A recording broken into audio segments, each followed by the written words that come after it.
আসসালামু আলাইকুম। এই যে ডেটটা দেখুন, ঠিক আছে, সেল ডেট 26/10/2024, বুঝছেন।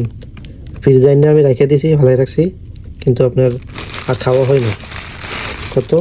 26/10 নম্বর মাস, এখন চলে ডিসেম্বরের 31 তারিখ, লাস্ট দিন।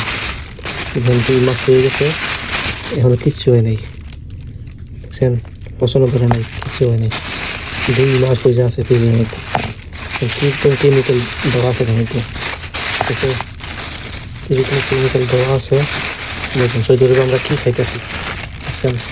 এরকম আছে সেম ডেটে, সেম ডেট, এরকম সেম ডেট, এটা কি? এই যে 26/10/2024। এটা যে শশাগুলো হালকা কালারের পছন্দ করছে মোটামুটি, তো গাজর কিচ্ছু হয় না। এখন এগুলোর মধ্যে কি কেমিক্যাল দেওয়া আছে, আমাকে সৌদি আরবে মানুষের চুল থাকে না কেন? এই কারণেই চুল থাকে না। মেডিসিন দেওয়া খাবার খাই আমরা, যেন মাথা চুল পড়ে যায় বেশিরভাগ মানুষেরই।